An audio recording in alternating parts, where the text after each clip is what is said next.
यहाँ पर ये बता रहे हैं कि every exception that occur should be handle so that the program does not terminate abruptly.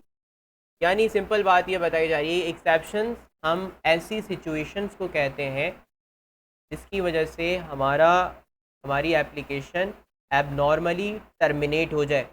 Abnormally यानी कि भाई नॉर्मली तो वो चल रही थी, लेकिन एबनॉर्मली क्या हुआ कि वो अचानक से टर्मिनेट हो गई, एप्लीकेशन चलते चलते टर्मिनेट हो गई। तो कोई ना कोई ऐसी सिचुएशन हुई होगी, कोई ना कोई ऐसी चीज़ हुई होगी जिसकी वजह से इस तरह का बिहेवियर एप्लीकेशन ने दिया। तो इस बिहेवियर को हम यहाँ पर कह रहे होते हैं एक्सेप्शंस। ठीक है, एक्सेप्शंस क्या हैं? बेसिकली एक तरह के एरर्स हैं जो कि आपकी एप्लीकेशन को टर्मिनेट कर सकते हैं, क्रैश कर सकते हैं। तो यहाँ पर हमें ये बात बताई जा रही है कि हर वो एक्सेप्शन जो कि आपकी एप्लीकेशन में अकर होती है उसको हैंडल करना चाहिए ताकि आपका प्रोग्राम टर्मिनेट ना हो, एबनॉर्मली टर्मिनेट ना हो।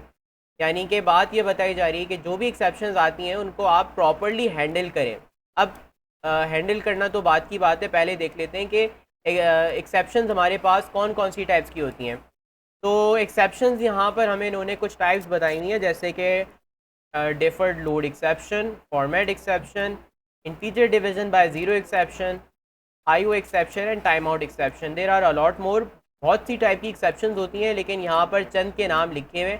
अच्छा, ये कौन सी एक्सेप्शंस हैं, इनको मैं थोड़ा सा डिटेल में आपको बता देता हूँ। तो मेरे पास एक और डॉक्यूमेंट है जिसमें मैंने ये तमाम एक्सेप्शंस के बारे में डिटेल लिखी हुई है कि भाई ये कौन कौन सी एक्सेप्शंस हैं। तो सबसे पहले हम अपनी एक्सेप्शंस को देख लेते हैं। तो मैं गया यहाँ पर, कहाँ पे जाएंगे हम, डार्ट पे गए और डार्ट के अंदर मैंने एक्सेप्शंस एंड डार्ट, तो देखते हैं मैंने यहाँ पर इनकी सबकी डेफिनेशन प्रॉपर वे में लिखी हुई है कि क्या है, कौन कौन सी एक्सेप्शंस कौन सी हैं। तो सबसे पहले डेफर्ड लोड एक्सेप्शन की बात करें तो बेसिकली ये वो एक्सेप्शन है जो कि कब अकर होती है कि जब कोई लाइब्रेरी आपके पास आपके प्रोग्राम के अंदर लोड ना हो।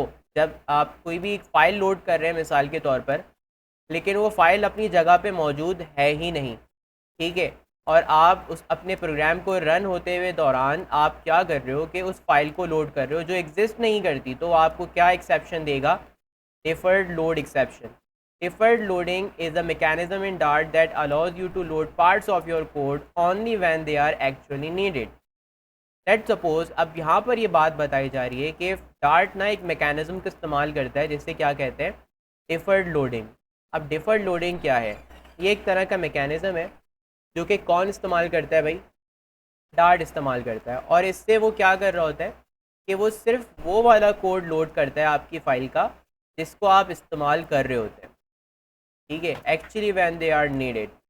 मतलब मिसाल के तौर पर मेरे पास 3 फाइल्स बनी हुई है, home dot dart, about dot dart और कॉन्टैक्ट डॉट डार्ट। मेरे पास सिर्फ अभी होम डॉट डार्ट खुली है, लेकिन जैसे ही मैं अपना होम डॉट डार्ट से हट के मैं अबाउट वाला पेज खोलता हूँ तो मेरा फिर कोड कौन सा वाला यूज़ होगा? अबाउट वाला, ठीक है। तो डार्ट सिर्फ उन्हीं चीज़ों को लोड करता है जिनको आप इस्तेमाल में रख रहे होते हैं। और अब मिसाल के तौर पर ये किसी एक ऐसी फ़ाइल को लोड करने की कोशिश करे जो जगह पे मौजूद ही नहीं है, तो ये क्या आपको एक्सेप्शन देगा? Deferred load exception. फिर आती है format exception. Format exception is throne when a string parsing operation encounters N invalid format. ठीक है, फॉर्मेट एक्सेप्शन क्या है? फॉर्मेट एक्सेप्शन ऐसी एक्सेप्शन है जिसपे हम एक डेटा टाइप को एक ऐसे डेटा में कन्वर्ट कर रहे होते हैं जो कि पॉसिबल नहीं है। मिसाल के तौर पर अगर आपके पास स्ट्रिंग फॉर्मेट में डबल क्वोट्स के अंदर नंबर लिखे हुए, मैं उसे इंटीजर में कन्वर्ट कर सकता हूँ, इंट पार्स करके कर सकते हैं ना। स्ट्रिंग में अगर मेरे पास नंबर्स लिखे हुए हैं लाइक दिस, अगर मेरे पास डबल क्वोट्स में 1 2 3 ऐसे नंबर्स लिखे, तो मैं इसको इंट पार्स कर सकता हूँ क्योंकि ये हमारे पास डिजिट्स है। लेकिन मैं बजाय इसके यहाँ पर एक अल्फ़ाबेट लिख दूँ, तो अल्फ़ाबेट्स तो नंबर में कन्वर्ट नहीं हो सकते। ए से लेके जेड तक जितने भी कैरेक्टर्स हैं वो आप नंबर्स में कैसे कन्वर्ट करोगे? तो नंबर्स में कन्वर्ट नहीं हो सकते। अब बाय डिफ़ॉल्ट लॉजिकली देखा जाए तो ये चीज़ पॉसिबल नहीं है, लेकिन सिंटैक्स वाइज पॉसिबल है, लिख सकते हो। उस दौरान आपका कंपाइलर आपको एरर थोड़ी ना देगा, लेकिन जैसे ही रन करोगे तो रन होते ही वो ये चेक करेगा कि 1 2 तो कन्वर्ट हो रहा है, ए नहीं हो रहा। अब ए को मैं नंबर में कैसे कन्वर्ट करूँ, तो वो आपको कौन सी एक्सेप्शन दे देगा, वो ये कहेगा कि जब आप किसी ऐसी स्ट्रिंग को कन्वर्ट करने की कोशिश करें जो इनवैलिड फॉर्मेट में हो, like A B C D को कैसे कन्वर्ट कर सकता है कोई नंबर में। फिर आती है integer division by zero exception. देखो ये जितनी भी एक्सेप्शंस है ना, ये ऐसी एक्सेप्शंस हैं जो कि कंपाइल टाइम पे नहीं आती, कब आती हैं, रन टाइम पे आती हैं, जब एप्लीकेशन चल रही है। कंपाइल टाइम पे होगी तो वो कोई ना कोई सिंटैक्स एरर हो सकता है जिसको यूज़र ठीक कर सकता है, डेवलपर ठीक कर सकता है। लेकिन ये वो तमाम सिचुएशंस हैं वो जो तब आती हैं जब आपकी एप्लीकेशन रन हुई हुई होती है। अब यहाँ पर एक आ जाती है integer division by zero exception. वैसे तो नाम से ज़ाहिर है कि जब आप किसी इंटीजर वेरिएबल को इंटीजर वैल्यू को, इंटीजर वैल्यूज़ कौन सी होती हैं, ऐसे नंबर जो होल नंबर होते हैं, जो कि ज़ीरो से ज़्यादा भी हो सकते हैं और ज़ीरो से कम भी हो सकते हैं, कंप्लीट नंबर होते हैं ये, इनमें पॉइंट नहीं होता, ठीक है, लाइक 1 2 3 एंड सो ऑन, ये इंटीजर्स हैं। अब इंटीजर को आप अगर डिवाइड कर दें ज़ीरो से, तो आपका कैलकुलेटर भी इसका जवाब नहीं दे पाता कि अगर मैं नंबर को ज़ीरो से डिवाइड करूं तो उसका जो आंसर है वो इन्फिनिटी होता है, ठीक है। तो अक्सर औकात जब हम मिसाल के तौर पे अगर कोई कैलकुलेटर बना रहे हैं और उसमें मैंने इस वाली एक्सेप्शन को हैंडल नहीं किया, लाइक मेरे पास एक नंबर है और उसको यूज़र जाके ज़ीरो से डिवाइड कर देता है, तो एप्लीकेशन क्रैश हो जाएगी, एरर आ जाएगा रन टाइम के ऊपर। तो वो कौन सा वाला एरर आएगा, integer division by zero exception. फिर आती है I O exception. Basically I O exception क्या है, ये इनपुट आउटपुट एरर से रिलेटेड आपको एक्सेप्शन देती है। मिसाल के तौर पे it can be thrown when there is a problem reading from or writing to a file, network connection or other I O related operation. Basically ये वो वाली एक्सेप्शन है जो इन सिचुएशंस में आती है कि जब आप किसी फाइल से रीड एंड राइट कर रहे हो, सही है, अब आपने एक फ़ाइल का पाथ दिया हुआ है, लेकिन वो फाइल से आप क्या कर रहे हो, मिसाल के तौर पे आपने एक फ़ाइल का पाथ दिया हुआ, उससे आप डेटा लोड कर रहे हो या उसमें डेटा सेव कर रहे हो, लेकिन वो जगह से मिसप्लेस हो जाती है फ़ाइल, या आप उसका पाथ गलत देते हो, तो तब आई ओ एक्सेप्शन आ सकती है। या आपका इंटरनेट कनेक्शन बहुत बेकार है, तो तब भी आपके पास यहाँ पर आई ओ एक्सेप्शन आ सकती है। या फिर अदर इनपुट और आउटपुट रिलेटेड ऑपरेशंस के अंदर आपके पास ये वाली एक्सेप्शन आ सकती है, ठीक है भाई। टाइम आउट, लास्ट एक्सेप्शन यहाँ पर कौन सी है, टाइम आउट। टाइम आउट क्या है, basically are often implemented using asynchronous programming techniques. For example, if you have an asynchronous operation like making a network request and you want to set time limit for how long the operation can take, you can use the future time out. Basically यहाँ पर time out exception के बारे में बताया जा रहा है। Sometimes हम एक एप्लीकेशन बना रहे हैं मिसाल के तौर पे, इसमें यूज़र लॉगिन कर सकते। अब मैंने यूज़र को लॉगिन किया, लेकिन जब मैंने लॉगिन का बटन प्रेस किया तो वो लॉगिन का प्रोसेस चले जा रहा है, मुसलसल चले जा रहा है, कई मिनट गुजर गए वो चले जा रहा है, उसको ब्रेक लगानी है कि नहीं लगानी है, हाँ ना, मतलब इंटरनेट कनेक्शन बेकार है, समझ लो ऐसे कि कनेक्शन बेकार है या और कोई मसला है। तो इस सूरत में जब आपका टाइम आउट कंप्लीट हो जाता है, मिसाल के तौर पर मैंने ना टाइम आउट लगा दिया, मैंने कहा कि भाई इतनी ज़्यादा देर इंतज़ार नहीं करना लॉगिन करने का, 10 सेकंड रुक जाना, 20 सेकंड रुक जाना, और उसके बाद कौन सी वाली एक्सेप्शन जनरेट कर दोगे, टाइम आउट। टाइम आउट ये कहता है कि भाई टाइम पूरा हो गया, अब आप दोबारा रीट्राई करें। तो क्योंकि अब हम नहीं चाहते ना यूज़र मुसलसल लोडिंग होता रहे, लोडिंग हुए जाए हमारी एप्लीकेशन के अंदर, जिससे यूज़र एक्सपीरियंस ख़राब होता है, तो तब उस सूरत में टाइम आउट एक्सेप्शन आती है। तो ये डिफरेंट टाइप ऑफ एक्सेप्शन हैं, ये बहुत कम एक्सेप्शंस के बारे में यहाँ पे हम जिक्र कर रहे हैं। वैसे तो बहुत तरह की एक्सेप्शंस हमारे पास ड्यूरिंग जब हम काम कर रहे होते हैं, तो काफ़ी सारी एक्सेप्शंस आती हैं, और अपनी खुद की एक्सेप्शंस हम बना भी सकते हैं, ठीक है। अब इनमें से ना कुछ एक्सेप्शन मैं आपको प्रैक्टिकली करके दिखाऊँ। मिसाल के तौर पर पहले मैं आपको ये वाली एक्सेप्शन ना जनरेट करके दिखाता हूँ, ठीक है। तो इसके लिए मैं एक अपना प्रोजेक्ट बना लेता हूँ। मिसाल के तौर पर इसमें मैं गया और यहाँ पर आने के बाद मैंने अपना एक प्रोजेक्ट बना लिया, स्टार्ट क्रिएट एक्सेप्शन हैंडलिंग देखते हैं कि कैसे एक्सेप्शंस को अकर किया जाता है और उनको फिर हम रन टाइम पे किस तरह हैंडल करते हैं।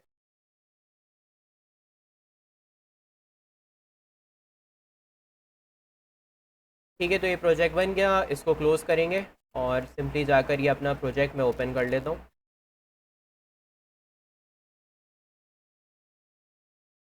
बिन फोल्डर में आएंगे और अपना काम हम स्टार्ट करेंगे। इससे पहले मैं यहाँ पर अपना मेन फंक्शन जो है वो बना दूँगा और इस मेन फंक्शन के अंदर मैं कुछ ऐसा कोड लिखूँगा जो टेक्निकली सिंटैक्स वाइज तो ठीक है, लेकिन लॉजिक वाइज ठीक नहीं है। यानी कि जब मेरा कोड रन होगा तो वो कोई ना कोई एरर दे सकता है, लेकिन जब कोड लिख रहा हूँ कंपाइल टाइम पे कोई एरर नहीं आएगा क्योंकि कोड में कोई गलती नहीं है। तो मैं यहाँ पर एक सबसे पहले क्या करता हूँ ना कि एक वेरिएबल बना रहा हूँ वैल्यू नाम का, और इसमें मैंने यहाँ पर 4 स्टोर कर दिया। लेट्स से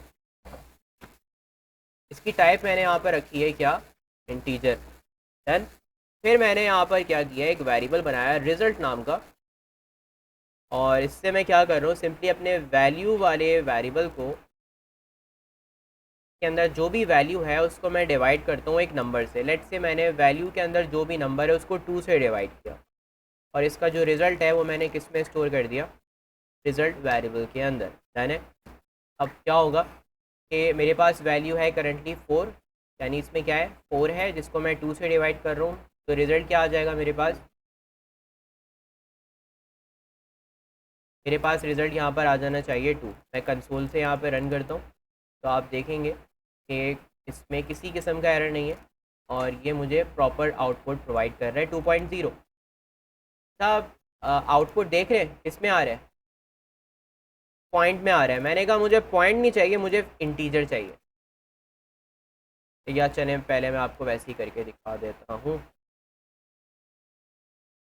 बल्कि इंटीजर कर लेते हैं। तो वार के बजाय मैंने उसको इंटीजर सेट कर दिया। अच्छा, अब यहाँ पर एरर आता है और वो ये कह रहा है कि भाई यहाँ पर जब आप वैल्यू को 2 से डिवाइड कर रहे हैं ना, तो हो सकता है कि पॉइंट में वैल्यू आए, यानी डबल वैल्यू आए।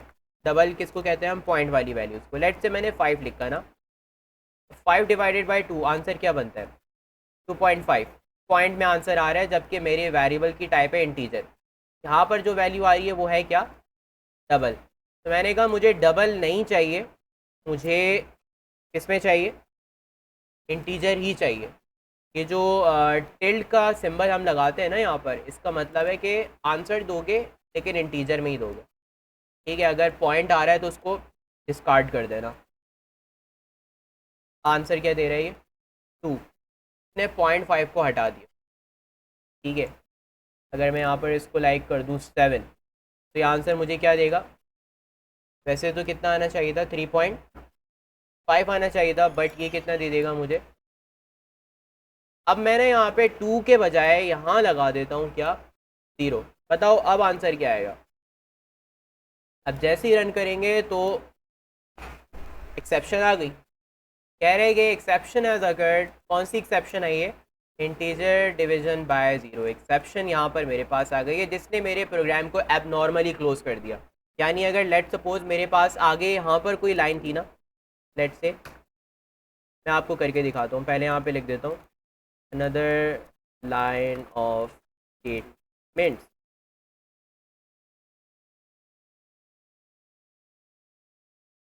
सही है, मैंने ना यहाँ पर एक प्रिंट स्टेटमेंट लगाई है और मैं वापस से 0 के बजाय यहाँ 2 लगा देता हूँ। अब वापस एप्लीकेशन रन करेंगे, देखो होगा क्या कि जैसे ही कोड रन होगा तो रिजल्ट प्रिंट होगा और आगे ये भी लाइन प्रिंट हो जाएगी बिल्कुल हो रही है। रिजल्ट प्रिंट हुआ और बाकी लाइन ऑफ स्टेटमेंट्स भी प्रिंट हो गई। लेकिन अब मैं क्या करता हूँ कि यहाँ पर मैंने 0 लगा दिया। अब होगा ये कि इस लाइन में मेरे पास क्या आएगा, एक्सेप्शन आएगी, क्योंकि वो वैल्यू को 0 से डिवाइड करने पे उसको आंसर पता ही नहीं है। अनडिफाइंड आंसर होता है ना, तो जब उसको आंसर ही नहीं पता तो वो यहीं पे ही इसी पॉइंट पे आपकी एप्लीकेशन को क्या कर देगा, टर्मिनेट कर देगा और आगे की लाइंस ऑफ स्टेटमेंट्स को प्रिंट करेगा ही नहीं। यानी आगे वाला कोड भले से सही लिखा हुआ था, लेकिन वो उन सारी लाइंस को छोड़ देगा और वो कहेगा कि भाई यहीं पर ही बंद कर दो प्रोग्राम को, क्योंकि यहाँ पर क्या आ गई है, एक्सेप्शन आ गई है। अब चेक करना,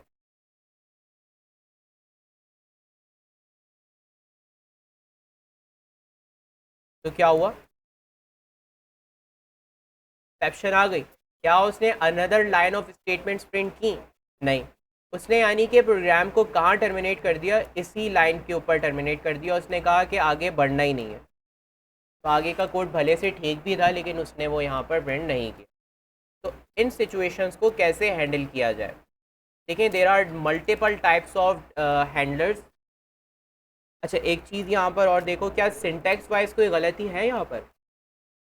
सिंटैक्स तो मेरा बिल्कुल ओके है, लेकिन लॉजिक में गलती है कि ज़ीरो से डिवाइड पॉसिबल नहीं है। अब कंपाइलर को तो ये चीज़ नहीं पता, तो वो सिंटैक्स वाइज तो कोई एरर नहीं देने वाला, लेकिन जब कोड रन होगा तब एक्सेप्शन जनरेट होगी। सही है। इसको हैंडल कैसे करें? अब जब इस तरह की सिचुएशंस आती हैं तो उनको हैंडल करने के लिए हम इस्तेमाल करते हैं एक्सेप्शन हैंडलिंग की टेक्निक्स, कि अगर इस तरह की कोई सिचुएशन अगर हो जाए तो उसको कैसे हैंडल किया जाए। तो इसके लिए हमारे पास multiple types of exception handlers हैं। जैसे कि इसमें से मोस्ट पॉपुलर आप लोगों ने यूज़ भी किया होगा, try catch, try on. On का यूज़ किया अभी तक? ट्राई ऑन में आपको बताऊंगा। फाइनली यूज़ किए कभी? ये भी बड़े काम की चीज़ है। फाइनली यूज़ करेंगे। और थ्रो क्लॉज, थ्रो के बारे में पढ़ा है। तो बेसिकली ये हमारे पास different type of exception handlers हैं, जिनकी मदद से हम ऐसी सिचुएशंस को क्या कर सकते हैं, हैंडल कर सकते हैं। मैं अपनी भी बना के आपको दिखाऊंगा। जब मैं थ्रो वाला क्लोज पढ़ाऊंगा ना, तो मैं आपको खुद की एक्सेप्शन एक बना के दिखाऊँ। ठीक है। अच्छा, ये तो एक हो गई, एक एक्सेप्शन ये हो गई। चलिए एक एक्सेप्शन और जनरेट करते हैं। इसको ना कमेंट कर रहा हूँ फ़िलहाल के लिए। अब मैं यहाँ पे क्या कर रहा हूँ कि ना, मैं यहाँ पर आने के बाद ना एक फ़ंक्शन बना दूँ, एक ऐसा फंक्शन जो कि क्या वैल्यू रिटर्न करेगा मुझे, इंटीजर। इसका नाम मैंने रखा है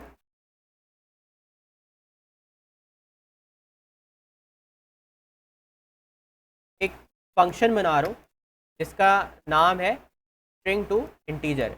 ये आपसे क्या लेगा, स्ट्रिंग, और उसे क्या बना देगा, इंटीजर।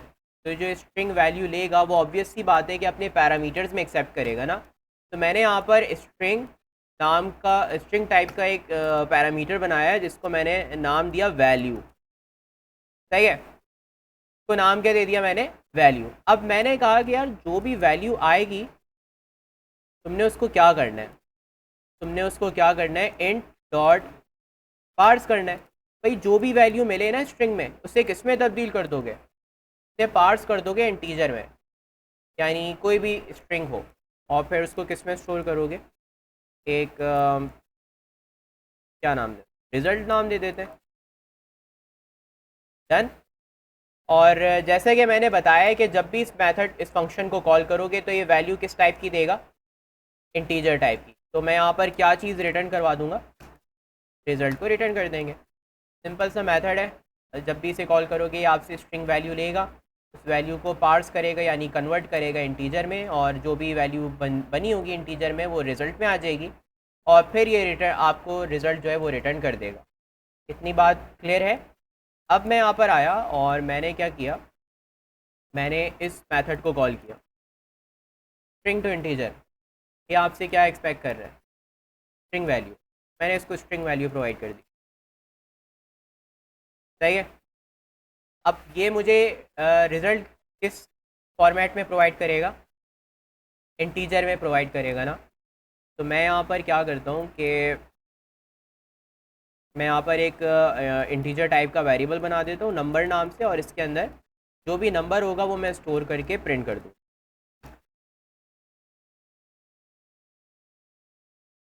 सही है। स्ट्रिंग टू इंटीजर को मैंने यहाँ पर एक स्ट्रिंग प्रोवाइड की है जिसमें डिजिट्स लिखे हुए हैं। अब वो क्या करेगा, इसके बदले मुझे क्या दे देगा, इंटीजर्स दे देगा, जो मैं अपने इस वेरिएबल में स्टोर करूँगा और आपके सामने प्रिंट करूँगा। हो गए नंबर्स प्रिंट? सही है। लेकिन अच्छा, मैं यहाँ पर इसकी टाइप भी देख लूँ। अगर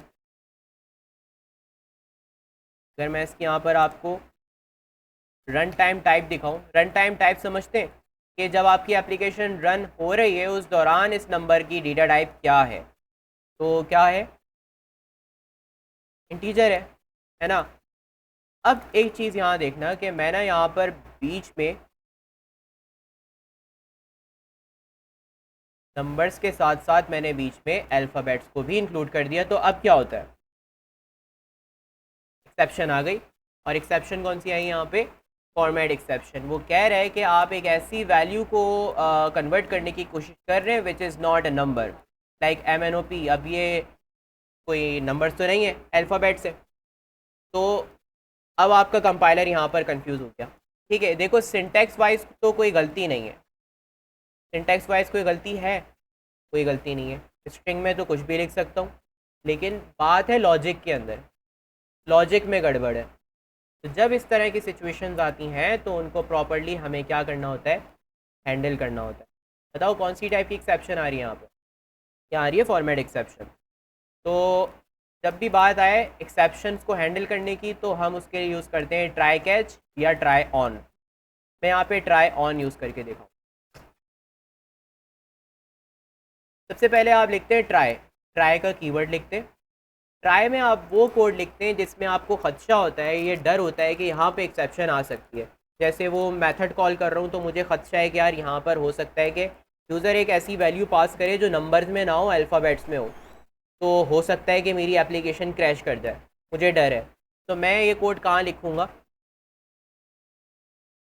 जिस लाइन में खदशा हो उस लाइन को किस में लिखो, हमेशा ट्राई में। ट्राई का मतलब ये है कि भैया हम ट्राई कर रहे हैं, हम चेक कर रहे हैं कि ये कोड काम कर रहा है या नहीं कर रहा है। अगर मिसाल के तौर पर कोई एक्सेप्शन आती है, बताओ किस टाइप की एक्सेप्शन यहाँ पर आएगी, यहाँ पर फॉर्मेट एक्सेप्शन आएगी। अब ये चीज़ मुझे तो 100% श्योर है कि यहाँ पर जो एक्सेप्शन आएगी वो फॉर्मेट एक्सेप्शन होगी। तो मैंने कहा कि on format exception, on format exception क्या करोगे, हमने कहा कि यहाँ पर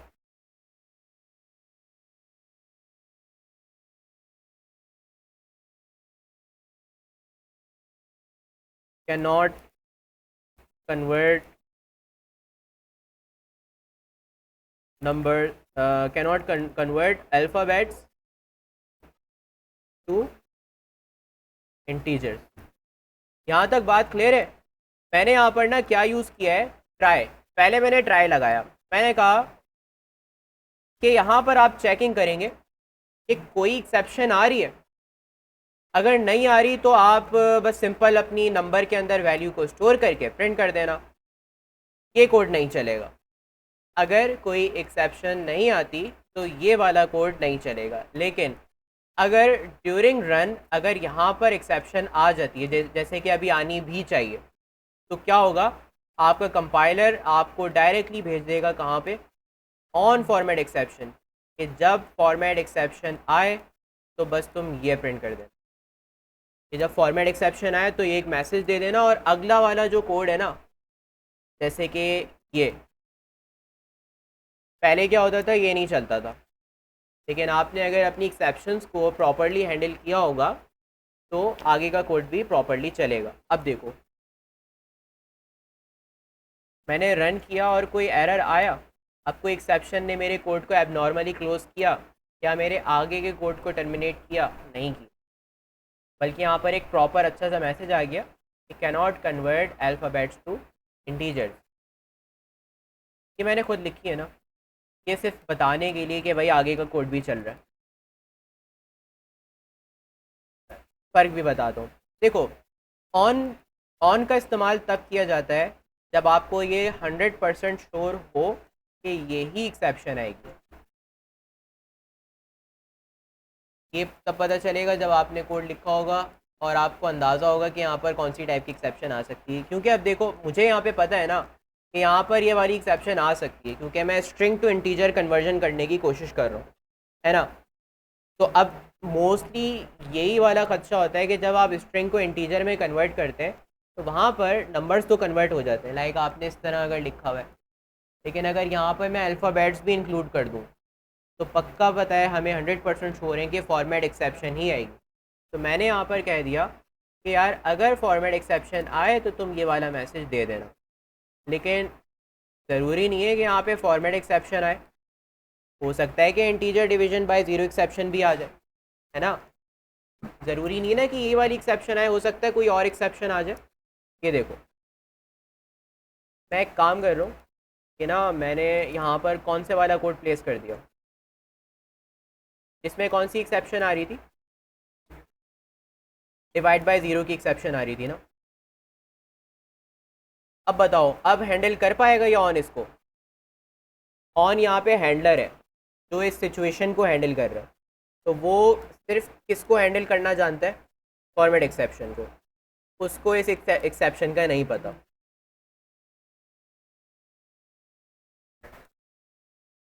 अगर हम यहाँ पे दो तीन एक साथ लिखें, लेट सपोज मैं यहाँ पे कह देता हूँ कि integer division by zero exception को भी हैंडल कर, तो वो एरर दे रहा है, वो कह रहा है कि मैं एक ही को हैंडल कर सकता हूँ एक टाइम में। ठीक है, तो अब रन करते हैं तो क्या होता है। अब इवन तो मैंने ट्राई भी लगाया हुआ है लेकिन वो एरर दे रहा है, क्योंकि भाई ऑन सिर्फ एक को हैंडल कर सकता है। वो कह रहा है मैं फॉर्मेट एक्सेप्शन हैंडल कर लूँगा लेकिन बाकी मेरे बस की बात नहीं है, उन्हें मैं हैंडल नहीं कर सकता। तो फिर हम यहाँ पे ऑलराउंडर को कॉल करते हैं जो हमारा कैच ब्लॉक है, जो हर तरह की एक्सेप्शंस को हैंडल कर सकता है।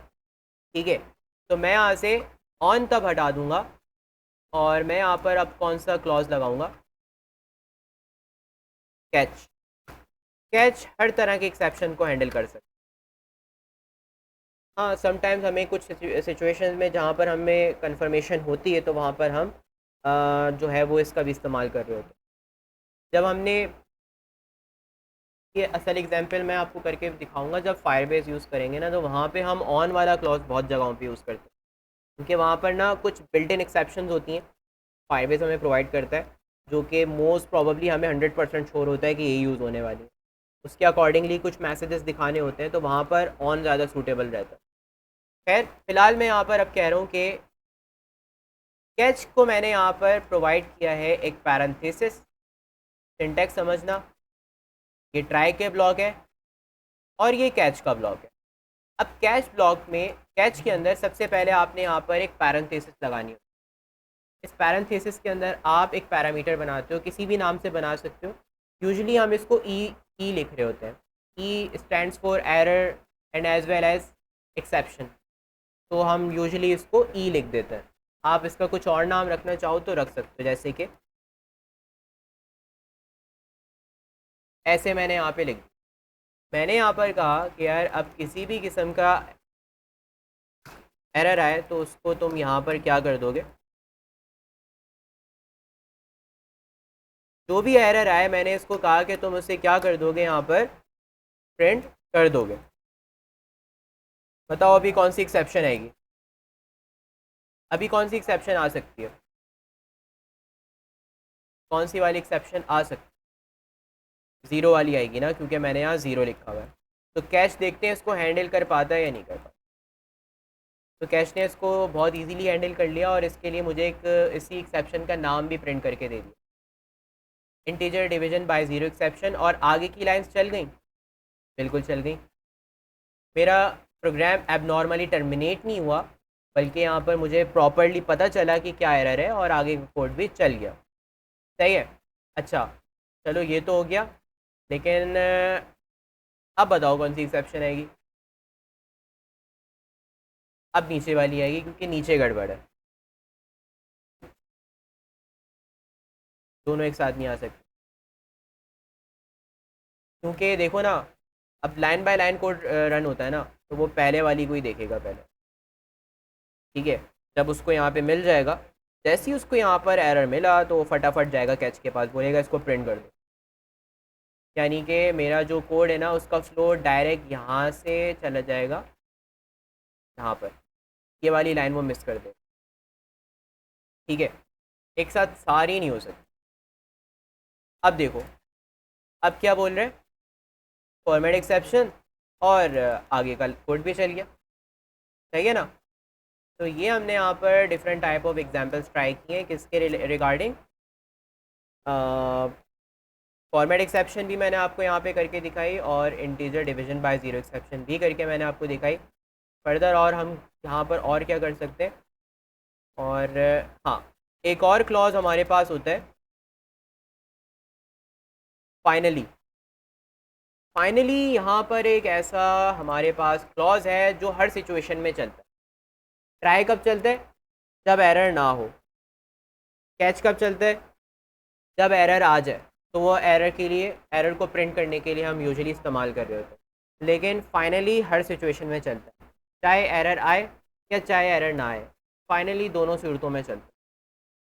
जी क्या? ट्राई कैच रिपीट कर देता हूँ। देखो भाई, ट्राई तब चलता है सक्सेसफुली कंप्लीटली, तब चलता है जब आपके पास किसी भी किस्म की एरर नहीं होती लॉजिकली, ठीक है, तब इसका रिज़ल्ट कंप्लीटली आपको नज़र आता है। और कैच तब चलता है जब एरर होता है, जब आपके कोड में कोई ना कोई खामी हो, कोई ना कोई ऐसी चीज़ आपने लिखी हो जिसकी वजह से एरर आ सकता हो, तब कौन सा क्लॉज चलता है। लेकिन फाइनली एक ऐसा क्लॉज है जो दोनों सूरतों में चलता है, चाहे एरर आ जाए और या चाहे एरर ना आए, दोनों सूरतों में फाइनली चलता है। तो मैं कैच को हटाकर यहाँ पर लगा देता हूँ फाइनली।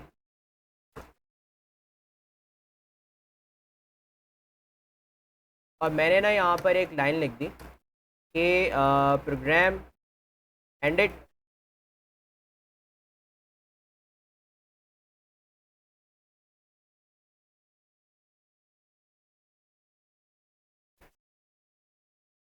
ने तो हैंडल नहीं किया। तो फाइनली कोई हैंडल करने के लिए इस्तेमाल नहीं किया जाता, सही है। ये तो मैंने आपको बताया कि दोनों सूरतों में चलता है, तो फाइनली को हमेशा हम ऑन या कैच के साथ मिला के इस्तेमाल करते हैं। इसे डायरेक्ट यूज़ नहीं कर सकते क्योंकि ये आपका एरर हैंडल नहीं कर सकता। ये किस पर्पज़ के लिए यूज़ होता है मैं एक्सप्लेन करता हूँ। मैं पहले वापस से कैच यहाँ पे लगा देता हूँ। देखो, ये आ गए आपके ट्राई और ये आ गया आपका कैच। इन दोनों के बाद यहाँ पर लगेगा क्या? फाइनली। फाइनली में मैंने लिख दिया यहाँ पर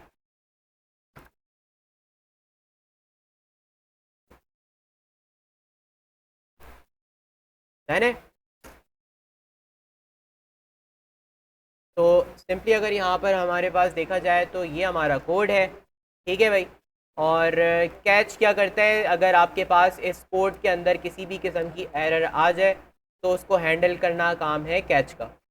और फाइनली कहते हैं कि एरर आए या कोड इजीली चल जाए, दोनों सूरतों में मैं आपको ये वाली लाइन प्रिंट करके दूंगा, प्रोग्राम एंडेड। मैं वापस रन करता हूँ और आप ये देखेंगे कि फाइनली चला है यहाँ पर। तो फाइनली हर सूरत में चलता है, भले एरर आए या ना आए। मैं देखो यहाँ पे तमाम एरर्स को हटा देता हूँ। अब क्या कोई एरर आएगा? ज़ीरो वाला एरर भी नहीं है और फॉर्मेट वाला एरर भी नहीं है। अब क्या चलेगा? अब आपके पास पूरा ट्राई ब्लॉक चल गया और क्या चला? फाइनली। देखो फाइनली अब भी चला है। तो फाइनली हर कंडीशन में चलता है। इसका इस्तेमाल आप कहाँ कहाँ कर सकते हो? इसका इस्तेमाल आप कर सकते हो कि मिसाल के तौर पर आप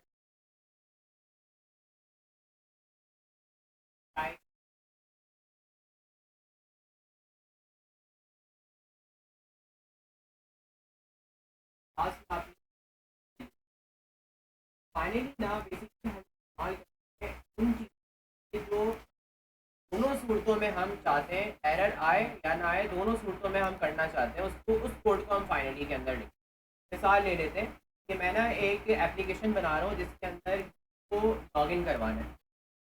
अब सर लॉगिन हो भी सकता है सक्सेसफुली और हो सकता है सक्सेसफुली लॉगिन ना हो, एरर आ जाए। दोनों सूरतें पॉसिबल हैं। लेकिन इन दोनों ही सूरतों में मैं एक काम करना चाहता हूँ।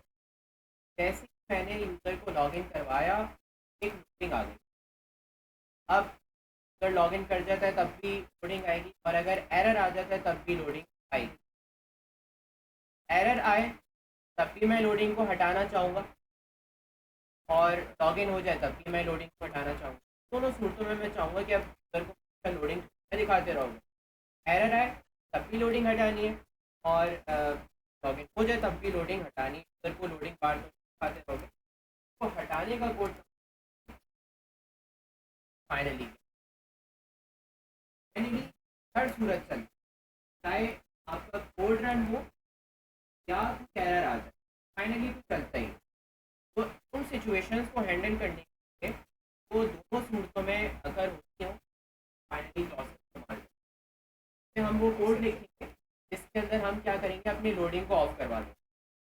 ठीक है, बात समझ पाई? इसका मैंने अब तक जो प्रैक्टिकल यूज़ किया वो सबसे ज़्यादा इसी, जब मैंने लोडिंग हटानी है या इस तरह का काम करना है दोनों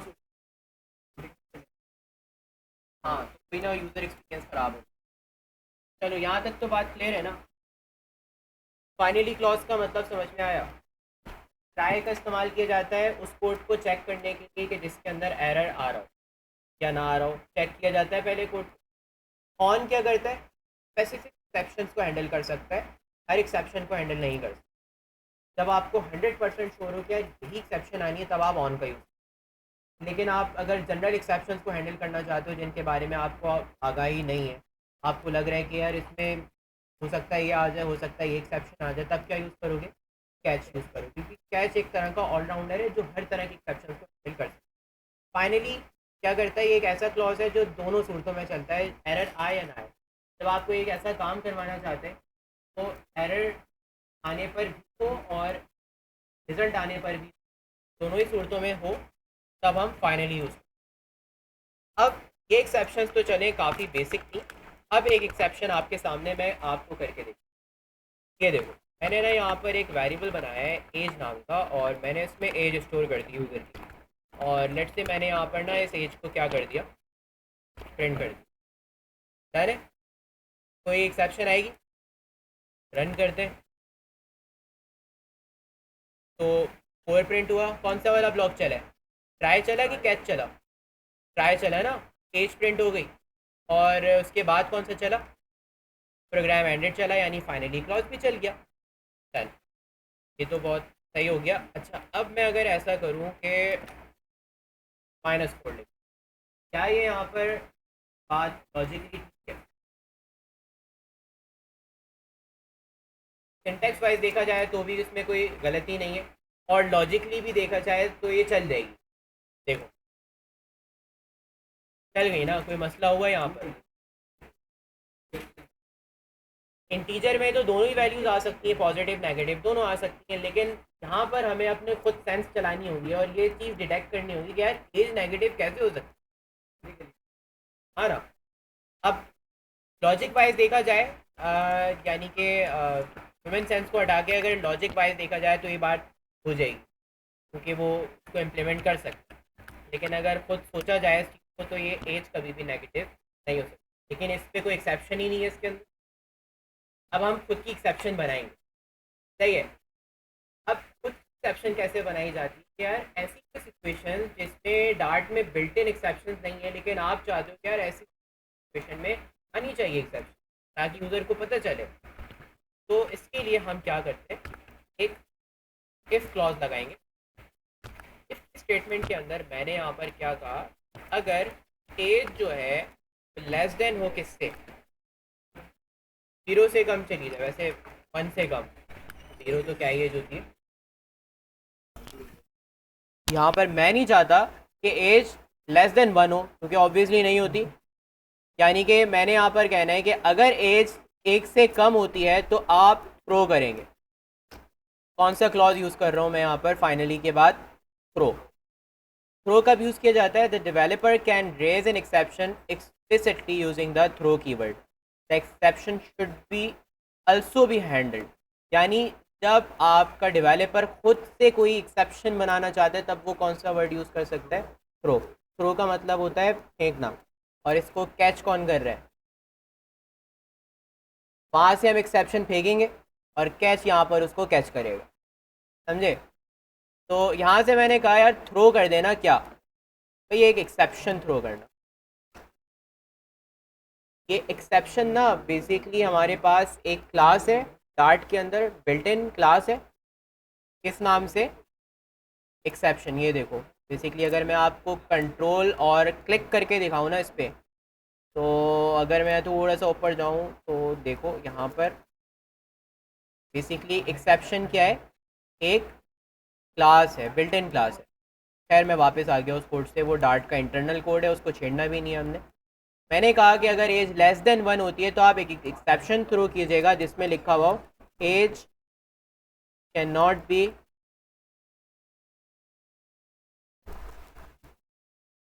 नेगेटिव। सही है। मैंने ना यहाँ पर एक एक्सेप्शन थ्रू करवाई है जिसमें प्रॉपरली एक मैसेज लिखा हुआ है कि age can not be negative. यानी अब होगा क्या कि मेरा कोड चलेगा यहाँ पर और ये चेक करेगा, अगर एज लेस देन 1 है तो ये थ्रो करेगा एक एक्सेप्शन। यहाँ से एक्सेप्शन थ्रो होगी और इसको कैच कौन करेगा, कैच यहाँ पर अपने पैरामीटर में कैच करेगा और उसको प्रिंट कर देगा। चलें इसको ट्राई करते हैं। तो कंसोल में क्या प्रिंट हुआ, कौन सा वाला कोड चला है, ट्राई चला है कि कैच चला है? अभी कैच चला है। कैच चला और उसके बाद क्या चला है, प्रोग्राम एंडेड, फाइनली चला। सही है। अच्छा अगर मैं यहाँ पर इसे ठीक कर दूँ, 4 कर देता हूँ, तो अब क्या चलेगा?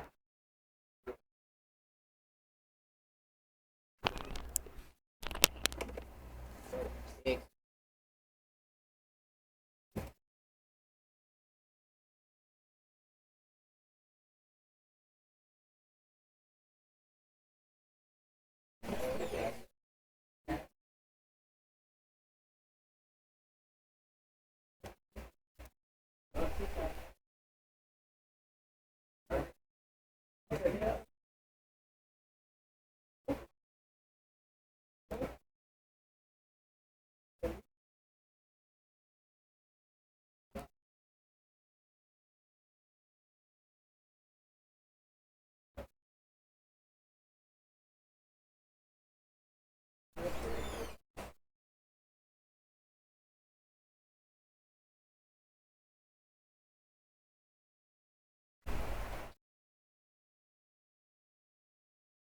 हाँ जी, तो थ्रो का इस्तेमाल कब करना है?